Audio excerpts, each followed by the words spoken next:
The Gift of the Magi.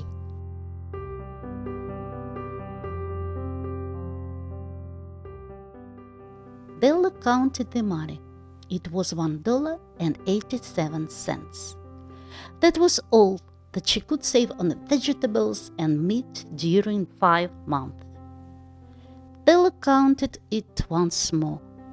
$1.87. And the next day would be Christmas.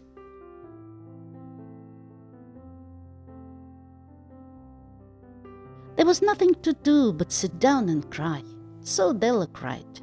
When she finished crying, she dried her face and came up to the window. She saw a grey cat walking along a grey fence in a grey backyard. She sighed unhappily, as the money was not enough to buy her husband Jim a gift. Many hours she had spent planning to buy something nice for him, something fine and rare, something that could be worth belonging to Jim.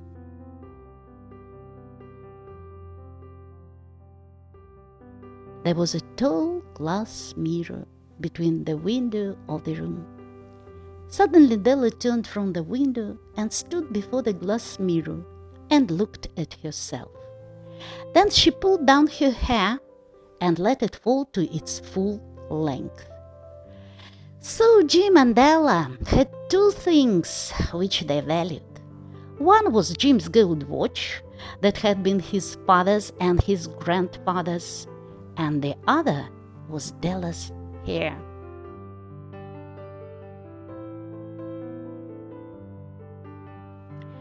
So now Della's beautiful hair fell about her, shining like a brown waterfall. It reached below her knees and almost covered her. Della quickly put it up again. She stood still while a few tears fell on the floor.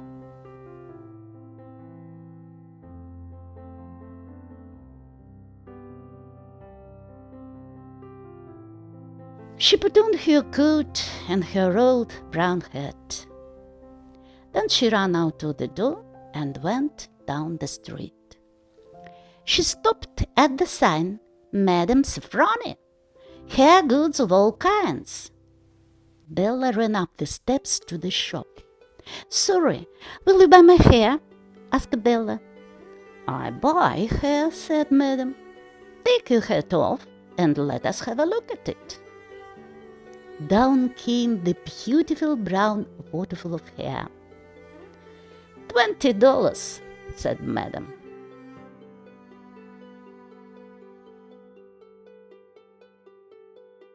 During the next 2 hours, Della looked in all the shops to choose a gift for Jim. She found it at last. It was a chain made of silver. It was perfect for Jim's gold watch. As soon as she saw it, she knew that it must be for him. She gave the shopkeeper $21 and hurried home with the 87 cents that was left.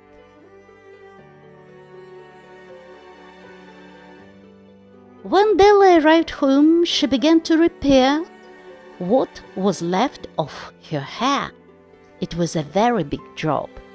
It took her 40 minutes to make herself look like a schoolboy, with her head covered with tiny round curls of hair. She looked in the glass mirror carefully.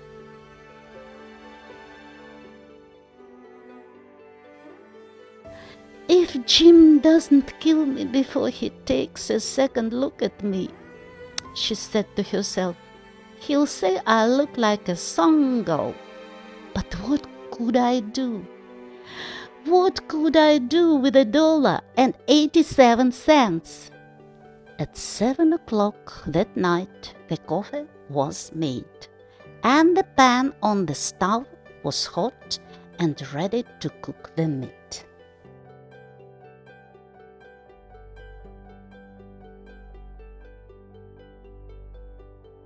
Jim was never late coming home from work.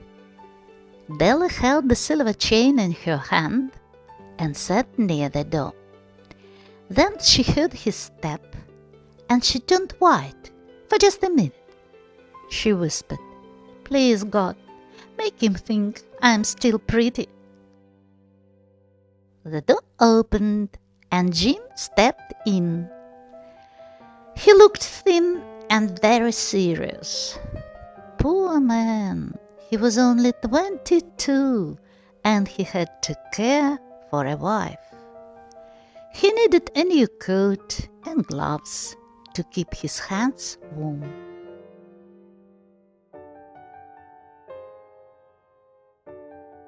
Jim stopped inside the door when he saw Della. There was an expression in his eyes that she couldn't understand, and it frightened her. It was not anger, no surprise, no fear. She simply looked at him with a strange expression on his face.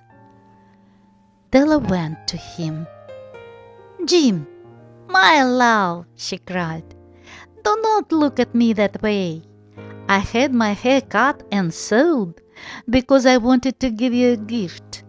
My hair will grow out again. It grows very fast. Say, Merry Christmas, Jim, and let us be happy. You don't know what a beautiful, nice gift I have for you."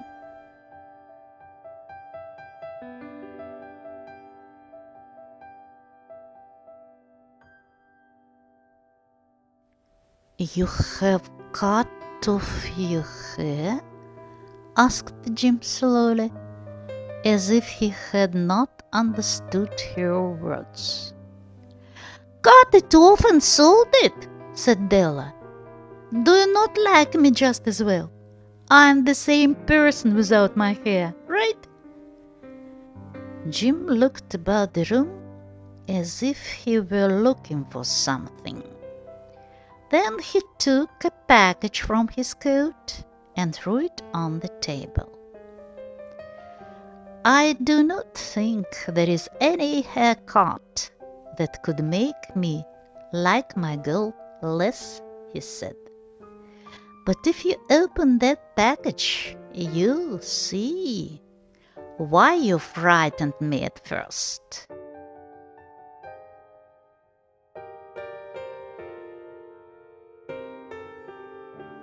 She quickly tore the string and paper.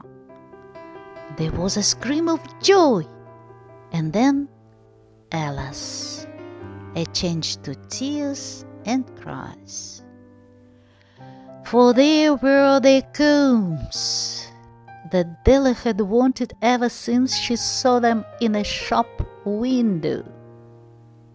Beautiful combs made of shells with jewels at the edge. They cost a lot of money. She had wanted them without ever hoping to have them. And now the beautiful combs were hers, but the hair was gone.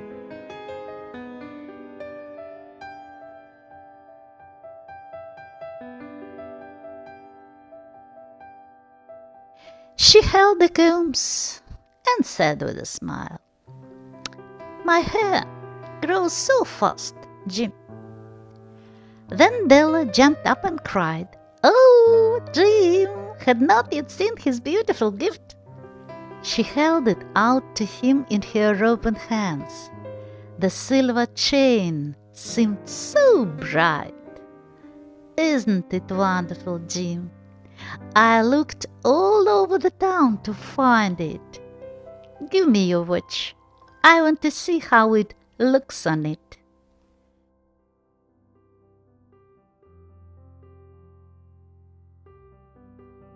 But Jim said nothing and fell on the couch, smiling. "Dell," said he, "let us put our Christmas gifts away and keep them a while. They are too nice to use just right now. I sold my gold watch to get the money to buy the combs for your hair.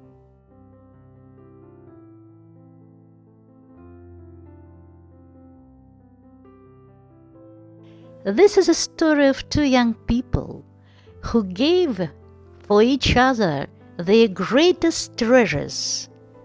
It tells us that love and sacrifice is the greatest gift in the world.